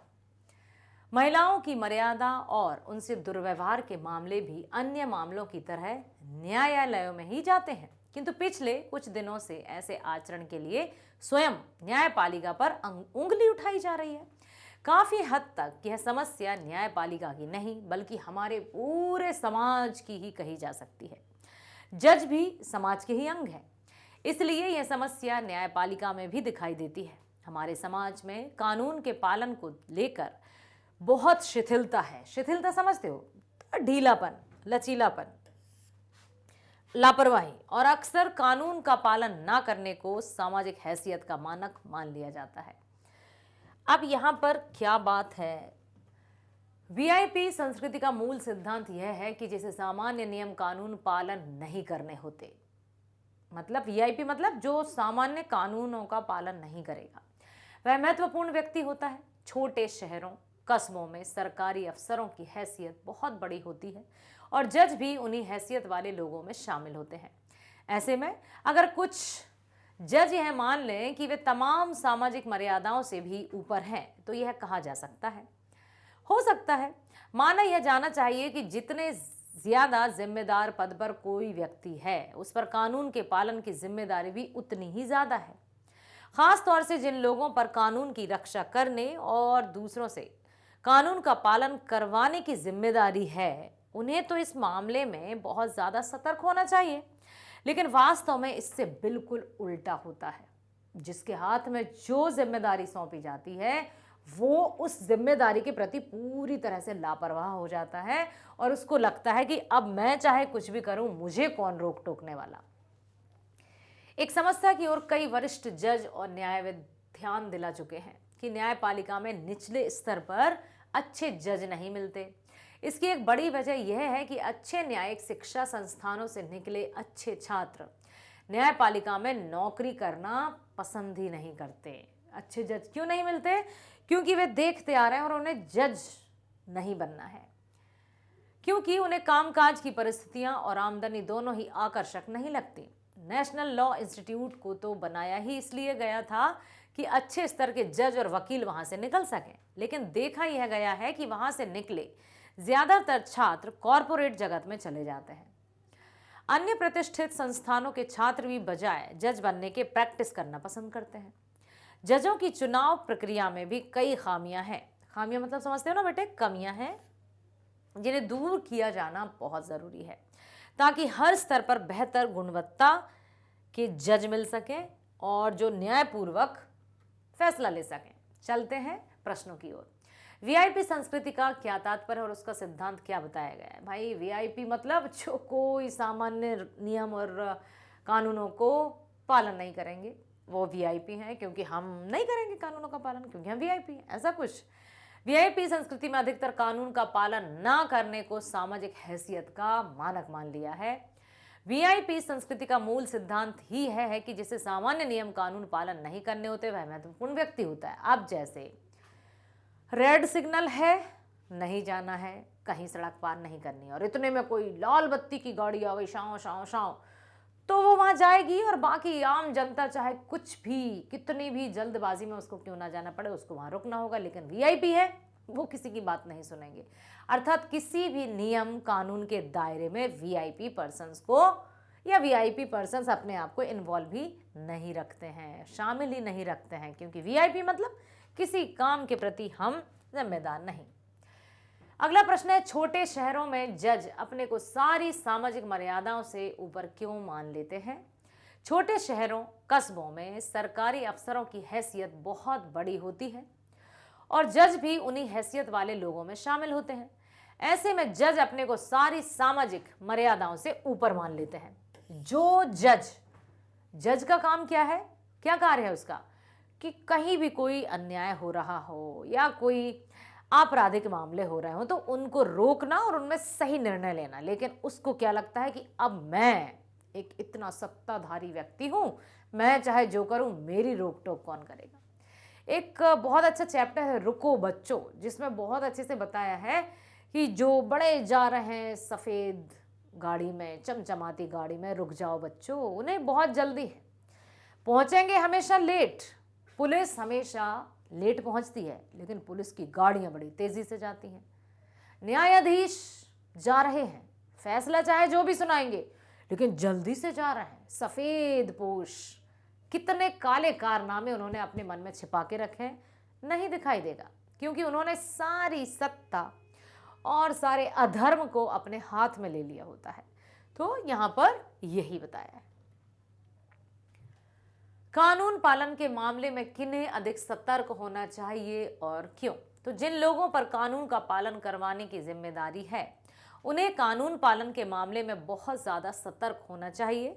इन लोगों को अधिक सतर्क इसलिए होना चाहिए क्योंकि जब तक वे स्वयं सतर्क नहीं होंगे तब तक वे अन्य लोगों से कानून का पालन उचित प्रकार से नहीं करवा पाएंगे। इसलिए स्वयं को सतर्क होना होगा। एक लीडर, एक कैप्टन या एक मॉनिटर, स्कूल की बात करें तो क्यों चुना जाता है? एक ऐसे बच्चे को छात्र प्रतिनिधि बनाया जाता है जो स्वयं उन सभी अनुशासित रहते हुए सभी नियमों का पालन करे। तो उसको छात्र प्रतिनिधि या मॉनिटर क्लास का नियुक्त कर दिया जाता है और उससे ये अपेक्षाएं की जाती है कि वो सभी जो भी रूल्स हैं, रेगुलेशंस हैं, नियम हैं, कानून है, वो अच्छे से पालन करेगा और साथ ही साथ अपनी कक्षा के सभी विद्यार्थियों से भी उनका पालन करवाएगा। तो जिन लोगों पर कानून का पालन करवाने की जिम्मेदारी है, उन्हें कानून पालन के मामले में बहुत ज़्यादा सतर्क होना चाहिए, क्योंकि उनके तो पूरी जिम्मेदारी सौंप दी है। यदि हम स्वयं ही उन कानूनों का पालन नहीं करेंगे तो हमारी बात कौन मानेगा? ठीक है। अगला प्रश्न है, न्यायपालिका को निचले स्तरों के लिए अच्छे जज क्यों नहीं मिल पाते? क्योंकि आजकल की जो न्यायिक व्यवस्था है उसको सब देख रहे हैं, वो सब कुछ दिखाई दे रहा है, तो कोई भी जज बनना ही नहीं चाहता। न्यायपालिका को निचले स्तरों के लिए अच्छे जज नहीं मिल पाने की वजह यह है कि अच्छे शिक्षा संस्थानों से निकले अच्छे छात्र न्यायपालिका में नौकरी करना पसंद नहीं करते, क्योंकि उन्हें कामकाज की परिस्थितियां और आमदनी दोनों ही आकर्षक नहीं लगती। कि क्या करना, मतलब उन्हें इंटरेस्टेड नहीं लगता, उन्हें आकर्षक नहीं लगता, इसलिए अच्छे जज ही नहीं मिल पाते। बेहतर जज प्राप्त हों, इसके लिए क्या क्या करना आवश्यक है? कैसे बेहतर जज मिल सकते हैं? तो बेहतर जज प्राप्त हों इसके लिए जजों की चुनाव प्रक्रिया में जो भी खामियां हैं उन्हें दूर किया जाना आवश्यक है। जिस तरह की खामियां हैं या कमियां हैं, पहले उन कमियों को दूर करना होगा, तब कहीं जाकर अच्छे जज की प्राप्ति होगी। उपसर्ग और प्रत्यय अलग कीजिए। सतर्क और चुनाव, चुन प्लस आव, ठीक है। तो उपसर्ग है, इसमें सा है सतर्क में, और इसमें उपसर्ग, प्रत्यय इसमें आव है, ठीक है। सा है उपसर्ग और आव है प्रत्यय, ठीक। चुन प्लस आव है, ऐसे देख सकते हैं, चुन प्लस आव, ये हुआ आपका प्रत्यय, ठीक है। तो क्या बन गया आपका? चुनाव। ठीक उसी तरह से जब सतर्क दिया है तो सा, ये उपसर्ग है, ठीक है। धन तर्क, तर्क एक अपने आप में शब्द है, तर्क सतर्क हो जाता है। ठीक बेटा, समझ में आया कि वे शब्दांश जो किसी मूल शब्द के पहले लगकर एक नए शब्द का निर्माण करते हैं उपसर्ग कहलाते हैं, और वे शब्दांश जो किसी मूल शब्द के अंत में लगकर एक नए शब्द का निर्माण करते हैं प्रत्यय कहलाते हैं। चलते हैं हम अगले गद्यांश की तरफ और पहुंच गए हैं 2014 पर। वर्तमान सांप्रदायिक संकीर्णता के विषम वातावरण में संत साहित्य की उपादेयता बहुत है। संतों में शिरोमणि कबीरदास भारतीय धर्म निरपेक्षता के आधार पुरुष हैं। धर्म निरपेक्षता के आधार पुरुष हैं। कौन? कबीरदास। क्यों? क्योंकि उन्होंने कभी भी किसी भी धर्म विशेष के प्रति रुचि नहीं दिखाई। उनके अनुसार ईश्वर एक है, वो ना तो हिंदू धर्म का राम है ना ही मुस्लिम धर्म का रहीम है, वो तो सिर्फ एक है। उन्होंने कहा है, हिंदू मुआ राम कहे, मुसलमान खुदाई, कहें कबीर सो जीवता जो दूह के निकट न जाई। या फिर उन्होंने ये भी कहा है, काबा फिर काशी भया, राम ही भया रहीम, मोट चून मैदा भया, बैठ कबीरा जी। उन्होंने ये भी कहा है, मोह को कहाँ ढूंढे वंदे, मैं तो तेरे पास में, ना मैं देवल ना मैं मस्जिद, ना काबे कैलाश में, खोजी होए तो तुरत ही मिलो पल भर की तलाश में। तो यहाँ कबीरदास जी ने कभी भी धर्म के प्रति कोई पक्षपात नहीं दर्शाया है। संत कबीर एक सफल साधक, प्रभावशाली उपदेशक, महान नेता और युग दृष्टा थे। युग दृष्टा मतलब पैनी नजर रखने वाले, सब कुछ जानने वाले। उनका समस्त काव्य विचारों की भव्यता और हृदय की तन्मयता तथा आधार्य से परिपूर्ण है। उन्होंने कविता के सहारे अपने विचारों को और भारतीय धर्मनिरपेक्षता के आधार को युग युगांतर के लिए अमरता प्रदान की। कबीर ने धर्म को मानव धर्म के रूप में देखा था। सत्य के समर्थक कबीर हृदय में विचार सागर और वाणी में अभूतपूर्व शक्ति लेकर अवतरित हुए। उन्होंने लोक कल्याण कामना से प्रेरित होकर स्वानुभूति के सहारे काव्य रचना की। वे पाठशाला या मकतब की धैर्य से दूर जीवन के विद्यालय में मसी कागज छो नहीं की दशा में जीकर सत्य, ईश्वर, प्रेम, विश्वास, अहिंसा, धर्मनिरपेक्षता और सहानुभूति का पाठ पढ़ाकर अनुभूति मूलक ज्ञान का प्रसार कर रहे थे। अब यहाँ पर लिखा है उन्होंने, मसी कागज छुओ नहीं, मतलब ना तो मैंने कभी कागज छुआ है, कलम ली नहीं हाथ, ना ही कभी हाथ में कलम ली है, फिर भी इतने महान ज्ञानी। उन्होंने साधु संतों के पास बैठकर अनुभव जनित ज्ञान प्राप्त किया, वास्तविक ज्ञान प्राप्त किया, और जो भी सब कुछ दिखाई देता है उसी के आधार पर उन्होंने अपने साखिया, सबद या दोहों की रचना की, जो कि आज भी उतने ही प्रसंग मूलक हैं, या हम ये कह सकते हैं कि आज उनकी उतनी ही महत्ता है जितनी कि 14वीं शताब्दी में थी। वास्तविक ज्ञान, ठीक है। कबीर ने समाज में फैले हुए मिथ्याचारों, कुत्सित भावनाओं की धज्जियां उड़ा दी। कभी पत्थर पूज रहे हैं, कभी कुछ कर रहे हैं, तो उन्होंने सब वास्तविकता को ले जाकर सब कुछ साफ साफ बता दिया। उन्होंने ये भी कहा था ना, पत्थर पूजे हरि मिले तो मैं पूजूं पहाड़, जस्से तो चक्की भली पीस खाए संसार। अब उन्होंने ये कहा है कि स्व की ये भोगी हुई वेदनाओं के आक्रोश से भरकर समाज में फैले हुए ढोंग और ढकोसलों, कुत्सित विचारधाराओं के प्रति दो टूक शब्दों में जो बातें कही, उनसे समाज की आंखें फटी की फटी रह गईं और साधारण जनता उनकी वाणियों से चेतना प्राप्त कर उनकी अनुगामिनी बनने को बाध्य हो उठी। उनकी बातें जो थी आम जनता के दिल तक पहुंची और उनका अनुसरण करने लगे लोग, उनकी बात मानने लगे। क्यों? क्योंकि उन्होंने बातें बड़ी बड़ी फेंकी नहीं है, लंबी लंबी बातें नहीं की हैं। जो सत्य था, जो दिख रहा था, जो उजागर था, जो वास्तविक था, उसको ध्यान में रखते हुए उन्होंने अपनी बातें कही। जो सब कुछ देख रहे थे, सब कुछ भोग रहे थे, सबको दिखाई दे रहा था। ये नहीं कि बड़ी बड़ी बातें की जा रही हैं कि ये सिर्फ वही देख सकते हैं जो सच्चे हृदय से साधना करें। तो अब सब कहेंगे हाँ हाँ दिख रहा है, हम भी सच्चे हृदय से साधना कर रहे हैं। उन्होंने ऐसी बातें नहीं की। उन्होंने वास्तविक ज्ञान को सामने लेकर अपने आप के विचारों को प्रकट किया और सबने उनकी बातों को सुना, क्योंकि घटित होते हुए देख रहे थे ना। देश की सामाजिक, राजनीतिक, धार्मिक, आर्थिक एवं सांस्कृतिक सभी प्रकार की समस्याओं का समाधान वैयक्तिक जीवन के माध्यम से प्रस्तुत करने का प्रयत्न कबीर ने कहा। उन्होंने बांह उठाकर बलपूर्वक कहा था, कबीरा खड़ा बाजार में लिए लुकाठी हाथ।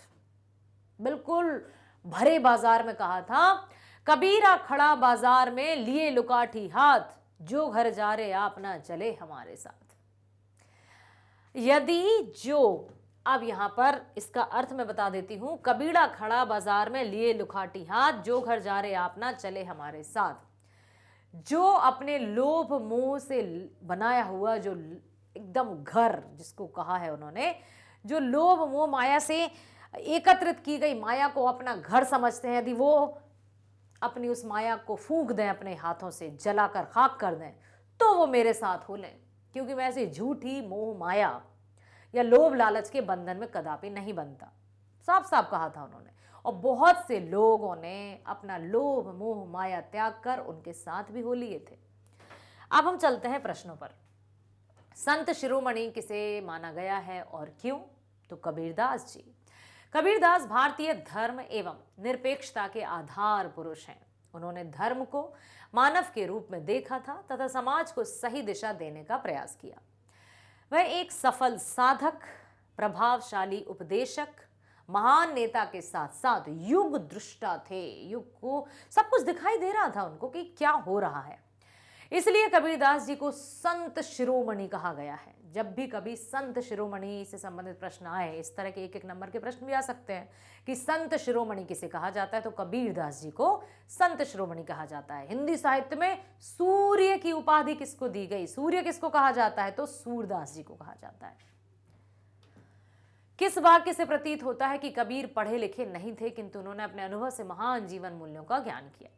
कबीर पाठशाला का मकदब की देहरी से दूर जीवन के विद्यालय में मसी कागद छुओ नहीं की दशा में जीकर सत्य, ईश्वर, विश्वास, प्रेम, अहिंसा, धर्मनिरपेक्षता और सहानुभूति का पाठ पढ़ाकर अनुभूति मूलक ज्ञान प्रयास कर रहे थे। मतलब मति कागज छुओ नहीं, ना तो वे विद्यालय गए, ना ही उन्होंने कागज और कलम उठाई और ना उससे उन्होंने शिक्षा प्राप्त की, बल्कि अनुभव जनित ज्ञान उन्होंने प्राप्त किया। इस वाक्य से प्रतीत होता है कि कबीर अनपढ़ होने के बावजूद अपने अनुभव से जीवन मूल्यों का ज्ञान उन्होंने फैलाया और जो वास्तविक ज्ञान था उसको उन्होंने फैलाया। कभी भी अंधानुकरण में वो नहीं फंसे और जो भी उनके अनुयायी थे वो भी इसी तरह से चलते गए। जैसे क्लास 10th में एक चैप्टर है बाल गोविंद भगत, वो कबीर को अपना साहब मानते थे और उसी तरह से व्यवहार करते थे। अगला प्रश्न है, सामान्य जनता कबीर की वाणी को मानने को क्यों बाध्य हो गई? भाई, क्या उन्होंने कहा था कि तुम्हें मेरी बात माननी होगी? क्या वो राजा थे? सत्ता थी उनके पास? नहीं। फिर भी जो सामान्य जनता थी वो कबीरदास जी की बातों को मानने के लिए मजबूर हो गई। क्यों? क्योंकि उसको दिखाई दे रहा था कि कबीरदास जी सच्चाई पर बिल्कुल जो फैक्ट के आधार पर बात कर रहे हैं, तथ्यों के आधार पर बात कर रहे हैं, प्रमाणों के आधार पर बात कर रहे हैं। कबीरदास ने समाज में फैले हुए मिथ्याचारों, कुत्सित भावनाओं, मतलब बुरी भावनाओं की धज्जियां उड़ा दी। जो ढोंग धतूरे करने वाले थे उनका चुटकी में उनका नामो निशान मिटता चला गया। जो ढोंगी थे, जो साधु अपने आप को कहते थे, कुछ ऐसे सबकी पोलें अपने आप खुलती गई। कबीरदास जी ने किसी की पोल नहीं खोली है। अपने आप ही जब सत्य का प्रसार होता गया तो अपने आप ही वो जो ढोंगी थे उनका पर्दा हटता गया और जो आम जनता थी उसके समक्ष उनकी सच्चाई का भांडा फूटता गया। और यही था काम। कबीर ने समाज में फैले हुए मिथ्याचारों, कुत्सित भावनाओं की धज्जियां उड़ा दी। उन्होंने समाज में व्याप्त ढोंग, कुत्सित विचारधाराओं के प्रति दो टूक शब्दों में बात कही, साफ साफ बात कही। इससे समाज कबीर के ज्ञान, साहस, महानता आदि से आश्चर्यचकित होकर उनकी वाणी को मानने के लिए बाध्य हो गया, मजबूर हो गए। कबीर ने अपनी बाह उठाकर जो कुछ कहा उसे अपने शब्दों में सुनाइए, समझाइए। कबीर सामाजिक कुरीतियों और विद्रुपताओं का विरोध प्रकट करते हुए कहते हैं कि वह धार्मिक रूढ़िवादिताओं का विरोध प्रकट करने के लिए धार्मिक संस्थाओं के समक्ष स्वयं प्रस्तुत हो गए हैं। वे कहते हैं कि जो व्यक्ति स्वयं अपना घर जलाने का साहस रखता हो वह उनके साथ चल सकता है। उन्होंने कह दिया कि जो तुमने मोह माया लोभ लालच से जो बड़े बड़े महल अट्टालिकाएं खड़े किए हैं, यदि तुम उन्हें जलाकर मेरे साथ चलो, अर्थात सबको छोड़कर यदि बिल्कुल सच्चाई की राह पर चल सकते हो तो मेरे साथ चल सकते हो। काव्यांश से कोई दो मुहावरे चुनकर उनका वाक्य में प्रयोग कीजिए। काव्यांश से दो मुहावरे हैं, दो टूक शब्दों में कहना। कबीरदास ने समाज के समक्ष दो टूक शब्दों में अपने विचार प्रकट कर दिए, मतलब साफ साफ कहना। दो टूक कहना, साफ साफ कहना। आंखें फटी की फटी रह जाना, मतलब आश्चर्यचकित रह जाना। समाज में व्याप्त विसंगतियों का कबीरदास द्वारा खंडन किए जाने पर लोगों की आंखें फटी की फटी रह गईं, कि जिसको सब लोग मान रहे थे उसको कबीरदास जी ने नहीं माना। गद्यांश के लिए उपयुक्त शीर्षक क्या हो सकता है? तो प्रस्तुत पद्यांश गद्यांश का उपयुक्त शीर्षक है कबीर की दार्शनिकता। चलते हैं अगले गद्यांश की तरफ जो कि 2014 का ही है। जिन लेखों और विश्लेषणों को हम पढ़ते हैं वे राजनीतिक तकाजों से लाभ हानि का हिसाब लगाते हुए लिखे जाते हैं, इसलिए उनमें पक्षधरता भी होती है और पक्षधरता के अनुरूप अपर पक्ष के लिए व्यर्थता भी।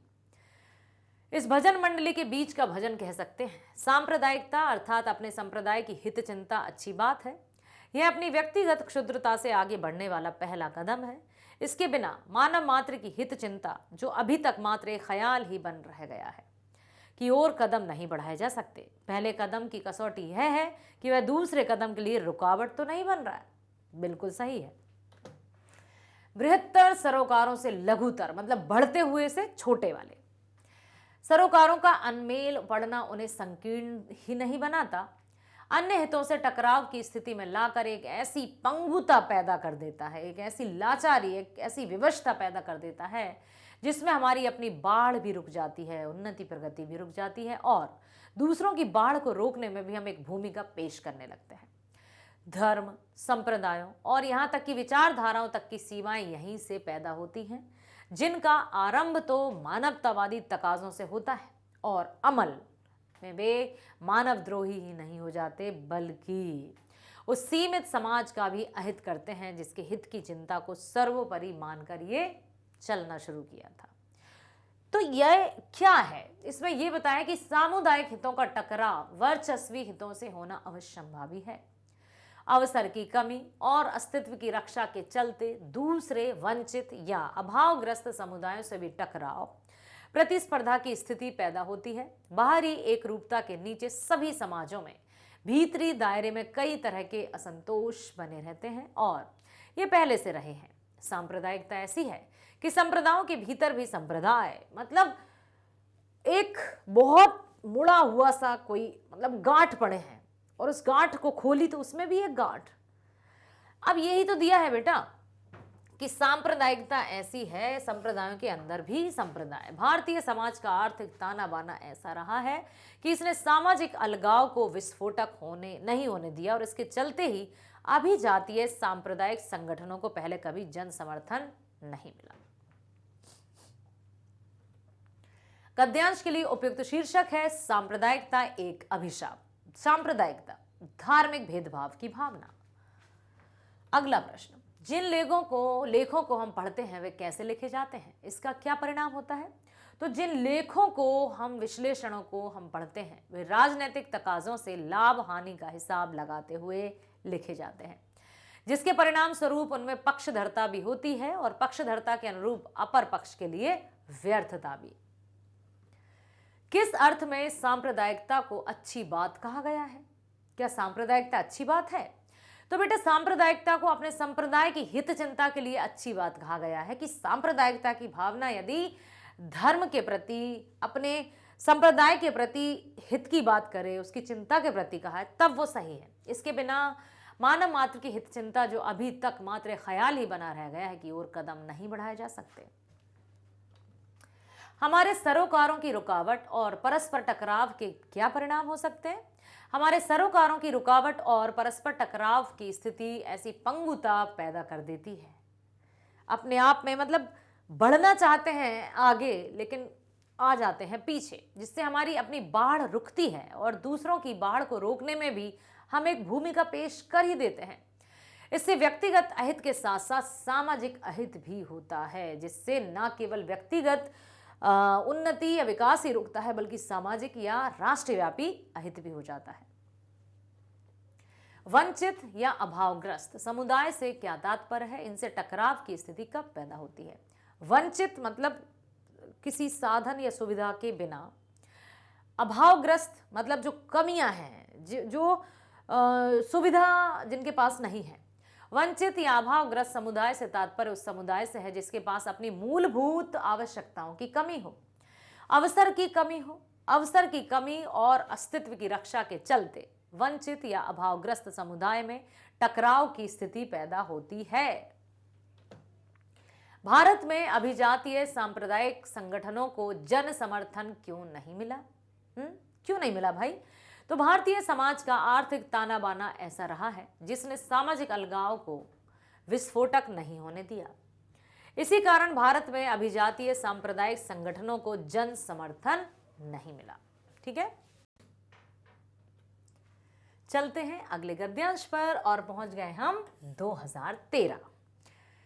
हिंदी या उर्दू साहित्य में थोड़ी सी रुचि रखने वाला भी मुंशी प्रेमचंद जी को ना जाने ऐसा हो ही नहीं सकता। अर्थात जो हिंदी से जुड़े हैं या थोड़ा बहुत उर्दू का भी जिनको ज्ञान है वो मुंशी प्रेमचंद जी को ना जाने असंभव, अर्थात जानते हैं, ये मेरा दृढ़ विश्वास है। सफलता के उच्च शिखरों को छूने के बावजूद प्रेमचंद बस प्रेमचंद थे। उनके स्वभाव में दिखावा या अहंकार ढूंढने वालों को निराश होना ही पड़ेगा। कोई भी उनके स्वभाव में दिखावटी प्रवृत्ति को ढूंढ ही नहीं सकता, उनके व्यवहार में अहंकार जैसी भावना को ढूंढ ही नहीं सकता। प्रेमचंद का जीवन अनुशासित था। मुंह अंधेरे उठ जाना उनकी आदत थी। करीब 1 घंटे की सैर के बाद, जो प्रायः स्कूल परिसर में ही वे लगा लिया करते थे, वे अपने जरूरी काम सुबह सवेरे ही निपटा लेते थे। अपने अधिकांश काम वे स्वयं करते थे। उनका मानना था कि जिस आदमी की हथेली पर काम करने के छाले गट्टे ना हो उसे भोजन का अधिकार कैसे मिल सकता है। मुंशी प्रेमचंद जी, जी हाँ, जन्म 1880, मृत्यु 1936। ठीक है, कहाँ? बनारस के लमही ग्राम में। बनारस लमही गांव था, याद रखिएगा, 1880 से 1936। अब ये भी कहते थे कि मतलब कर्म ही सर्वोपरि है और जिसके हाथों में काम के गट्टे नहीं पड़े, क्या कहा है उन्होंने, कि जिस आदमी की हथेली पर काम के छाले के गट्टे ना हो, मतलब कुछ कड़क कड़क सा ना हो जाए, वो फिर उसको खाने का अधिकार ही क्या है। एकदम कोमल सुकोमल जो काम से दूर रहें, वो फिर, अब वो बात अलग है कि काम अब कई तरह के हो गए हैं। जब प्रेमचंद जी ने इसकी रचना की थी या उनके बारे में जब रचना की गई थी तो तब किसानी ही सबसे प्रमुख कार्य थी। हमारा भारत वैसे भी कृषि प्रधान देश रहा है, तो मेहनत की बात की गई थी। अब तो स्मार्ट वर्ग भी है। प्रेमचंद कर्मठता के प्रतीक थे। घर में झाड़ू बुहारी कर देना, पत्नी बीमार हो तो चूल्हा जला देना, बच्चों को दूध पिलाकर स्कूल के लिए तैयार कर देना, अपने कपड़े स्वयं धोना आदि काम करने में भला कैसी शर्म। लिखने के लिए उन्हें प्रातः काल प्रिय था। जब भी वो लेखन के प्रति समर्पित थे तो वो प्रातः काल में ही लिखते थे, पर दिन में जब भी अवसर मिले उन्हें मेज पर देखा जा सकता था। वे वक्त के बड़े पाबंद थे। वे समय पर स्कूल पहुंचकर बच्चों के सामने अपना आदर्श रखना चाहते थे। समय की बर्बादी को वे सबसे बड़ा गुनाह मानते थे। उनका विचार था कि वक्त की पाबंदी ना करने वाला इंसान तरक्की नहीं कर सकता और ऐसे इंसान की कौम भी पिछड़ी रह जाती है। कौम से उनका आशय समाज और देश से था। कौम शब्द का अर्थ समाज और देश। इतने बड़े लेखक होने के बावजूद घमंड उन्हें छू तक नहीं सका था। उन्होंने अपना सारा जीवन कठिनाइयों से जूझते हुए बिताया, संघर्ष करते हुए बिताया। बचपन भी बहुत अभावों में बीता। जब वे लगभग 8-9 वर्ष के थे तभी उनके पिता की मृत्यु हो गई। बहुत जल्दी ही उनके सिर से पिता का साया चला गया और सारी घर की जिम्मेदारी उनके कंधों पर आ गई। और पिता के निधन से पूर्व बहुत छोटे जब वे थे उनकी माता का देहांत हो गया था। तो फिर उनकी विमाता आई, पिताजी ने दूसरा विवाह किया, पुनर्विवाह किया। उनका व्यवहार उनके साथ बिल्कुल अच्छा नहीं था, लेकिन फिर भी काम तो करना है।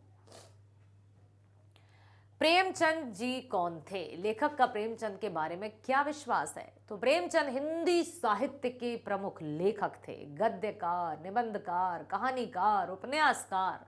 लेखक का प्रेमचंद के बारे में यह दृढ़ विश्वास है कि हिंदी या उर्दू साहित्य में थोड़ी सी रुचि रखने वाला मुंशी प्रेमचंद को ना जाने ऐसा हो ही नहीं सकता। आशय स्पष्ट कीजिए। प्रेमचंद बस प्रेमचंद थे, प्रेमचंद बस प्रेमचंद थे। अर्थात इसका आशय है कि प्रेमचंद महान साहित्यकार थे। साहित्यिक उपलब्धियों द्वारा सफलता की बुलंदियों को छू लेने के बावजूद भी उनमें घमंड नहीं था। मतलब घमंड उन्हें स्पर्श तक नहीं कर पाया, छू तक नहीं पाया था। तो वो सिर्फ प्रेमचंद थे। प्रेमचंद के मत में भोजन का अधिकार किसे नहीं और क्यों? तो उन्होंने क्या कहा था, जिसके हाथों में काम करने के छाले या गट्टे नहीं पड़ गए उसको भोजन का कोई अधिकार नहीं। मतलब मेहनत करना है। प्रेमचंद के मत अनुसार या राय के अनुसार जिस आदमी की हथेली पर काम करने के छाले या गट्टे ना हो उसे भोजन का अधिकार कैसे मिल सकता है? क्योंकि बिना कठिन श्रम के खेतों में अन्न नहीं उपज सकता, और जब अन्न उपजेगा नहीं तो खाओगे कहां से? इसलिए कर्म करना होगा।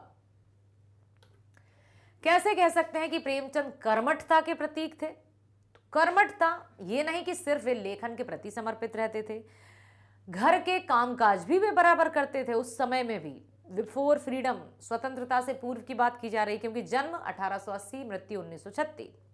वो घर के कामकाज करते थे, झाड़ू बुहारी करना, बच्चों को तैयार करना, अपने कपड़े स्वयं धोना।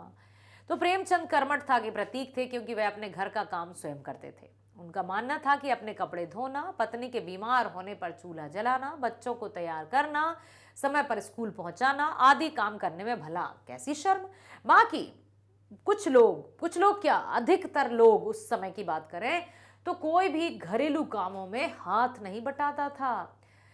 क्या सोचा जाता था कि ये तो सिर्फ स्त्री जाति के काम है, मर्द ऐसे घर के काम नहीं करते।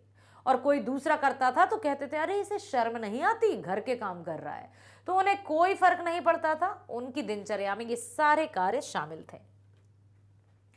समय पालन के बारे में प्रेमचंद जी की मान्यताओं पर टिप्पणी कीजिए। तो प्रेमचंद जी समय का बहुत अच्छे से सदुपयोग करते थे, वे समय के बहुत पाबंद थे। प्रेमचंद जी का मानना था कि वक्त की पाबंदी ना करने वाला इंसान तरक्की नहीं कर सकता, और ऐसे इंसानों की कौम भी पिछड़ी रह जाती है। उनकी दृष्टि में वक्त की बर्बादी सबसे बड़ा गुनाह है, और ये बिल्कुल सही है। यदि हमने समय को बर्बाद कर दिया तो समय कभी लौटकर नहीं आएगा। इसलिए वर्तमान को पकड़ कर रखो, समय समय पर सभी काम करो, एक भी सेकंड्स बर्बाद मत करो। वाक्य में प्रयोग कीजिए, मुंह अंधेरे। प्रेमचंद मुंह अंधेरे उठकर अपने सभी कार्य कर लेते थे। मुंह अंधेरे मतलब सूर्योदय से पहले। अगला गद्यांश है 2013 का ही। लोकतंत्र के बारे में एक कहावत है कि लोकतंत्र अच्छी प्रणाली नहीं है, किंतु अभी तक ज्ञात शासन प्रणालियों में लोकतंत्र सबसे अच्छी प्रणाली है। लोकतंत्र के 3 स्तंभ माने जाते हैं, विधायिका, कार्यपालिका और न्यायपालिका। यद्यपि संविधान में मीडिया के बारे में कोई उल्लेख नहीं है, किंतु मीडिया अब अपने को लोकतंत्र का चौथा स्तंभ कहता है, और जो एक सीमा तक ठीक भी लगता है कि हाँ, विधायिका की बात करें तो विधि या कानून से संबंधित जो भी बात होगी, कार्यपालिका की बात करें तो जो सब निर्धारण करेगी, न्यायपालिका की बात करें तो वो सब सारे जो भी कुछ होगा उसको न्याय प्रदान करेगी। ठीक है, कानून ठीक। यहाँ पर मीडिया ने अपने आप को चौथा स्तंभ कहा है। एक सीमा तक सही भी है, एक सीमा तक इसलिए कि उनके दायित्व, क्रियाशीलता और कार्य सीमा के बारे में कोई प्रमाणिक नियम नहीं है, और सब कुछ उनकी ईमानदारी, कर्तव्य परायणता और विश्वसनीयता पर निर्भर करता है। संविधान द्वारा प्रदत्त मूल अधिकार, अभिव्यक्ति की स्वतंत्रता की आड़ में मीडिया काम करता है, इसलिए सरकारी नियमन या अंकुश से बचा रहता है। किंतु आत्मनियंत्रण या स्वयं पर अंकुश न होने से कभी कभी अपनी सीमा का उल्लंघन भी कर बैठता है। ब्रिटेन में मंडोक की अति सक्रियता वहां के लोकतांत्रिक समाज के लिए बहुत बड़ा सदमा था। हमारे देश में पीत पत्रकारिता, चरित्र हनन, पेड न्यूज आदि के आरोप समय समय पर मीडिया पर लगते रहते हैं। फिर भी जागरूकता लाने, भ्रष्टाचार या अन्य विकृतियों के विरुद्ध जनमत बनाने में मीडिया का विशेष स्थान है, या मीडिया की विशेष भूमिका असंदिग्ध है। लोकतंत्र से आप क्या समझते हैं, परिभाषित कीजिए। तो लोकतंत्र एक ऐसी शासन प्रणाली है जो लोगों द्वारा चुने गए प्रतिनिधि द्वारा राष्ट्र के शासन का संचालन करती है। यह श्रेष्ठतम शासन प्रणाली है। इसके 3 स्तंभ हैं, विधायिका, कार्यपालिका और न्यायपालिका। लोकतंत्र का चौथा स्तंभ किसे कहा गया है? मीडिया को। क्यों कहा गया है? तो लोकतंत्र का चौथा स्तंभ मीडिया को इसलिए कहा गया है क्योंकि यह शासन की गड़बड़ियों पर नजर रखता है और सबके सामने पर्दाफाश कर देता है और अभिव्यक्ति की स्वतंत्रता के अधिकार की रक्षा करता है। साथ ही जनसाधारण का या जन जागरण का भी कार्य करता है। लेखक किस बात को एक सीमा तक ही ठीक मानता है और क्यों? लेखक का मानना है कि मीडिया की स्वतंत्रता एक सीमा तक ही ठीक है। अगर मीडिया प्रशासनिक कार्यों में बहुत अधिक हस्तक्षेप करता है तो कई बार अराजकता की स्थिति आ सकती है। ऐसा इसलिए कहा जा सकता है कि इसका कार्य सीमा के बारे में कोई प्रमाणिक नियम विनियम निर्धारण नहीं है। वह जितना ईमानदार होगा उतना ही अपना काम भली भांति निभा सकेगा। मीडिया अपने ऊपर अंकुश क्यों नहीं लगने देता? तो मीडिया अभिव्यक्ति की स्वतंत्रता पर निर्भर है, जो कि संविधान में लिखित मौलिक अधिकारों के अंतर्गत है। इस कानून की आड़ में वह अपने ऊपर कोई नियंत्रण नहीं लगने देता। वह मानता है कि संविधान ने उसे अभिव्यक्ति की स्वतंत्रता का मूल अधिकार दिया है, तो वो किसी की बंदिश में क्यों आए? अगला प्रश्न है, निरंकुश मीडिया से अनेक प्रकार की गलतियां होती हैं, इनसे कैसे बचा जा सकता है? तो निरंकुश मीडिया से कई तरह की गलतियां होती हैं, जैसे वह अपने माध्यम को पाठकों के और निकट लाने के लिए पीत पत्रकारिता करने लग जाता है, पेड न्यूज लिखने छापने लग जाता है, चरित्र हनन के घटिया हथकंडे अपनाने लगता है। इनसे बचने के लिए उसे आत्मनियंत्रण करना चाहिए, तभी वह अपनी सही जिम्मेदारी या सभी जिम्मेदारी निभा सकता है। उपसर्ग और प्रत्यय अलग कीजिए। तो विश्वसनीयता, ठीक है, उपसर्ग है वी, प्रत्यय है ता, ठीक, विश्वास प्लस नीय प्लस ता, ठीक, ये हो गया आपका। आशा करती हूं सभी गद्यांश जो कि 2022 से हम प्रीवियस ईयर तक गए और 2013 तक के हमने सभी गद्यांशों को यहाँ देखा। इलेक्टिव में जो आपके कक्षा 12वीं के इलेक्टिव या ऐच्छिक पाठ्यक्रम में जो शामिल था, तो मैं आशा करती हूँ आपने बहुत ध्यानपूर्वक सुना है और इसी के चलते आप अभी जो परीक्षा होने वाली है उसमें जो गद्यांश आएंगे बहुत ध्यानपूर्वक पढ़ेंगे। बेटा, गद्यांश को बहुत ध्यानपूर्वक पढ़ना, सभी उत्तर गद्यांश में हैं, ठीक है, बहुत अच्छे से रहते हैं और आप उनका अच्छे से अध्ययन कर लेना, बहुत ध्यान से पढ़ लेना, तो उत्तरों को बहुत अच्छे से आप टिक कर पाओगे और उत्तरों को लिख पाओगे। हम आशा करते हैं कि आप बहुत ध्यानपूर्वक अपनी पढ़ाई कर रहे होंगे, साथ ही साथ अपने आप का ख्याल भी रख रहे होंगे। हम सबकी शुभकामनाएं आपके साथ हैं। All the best.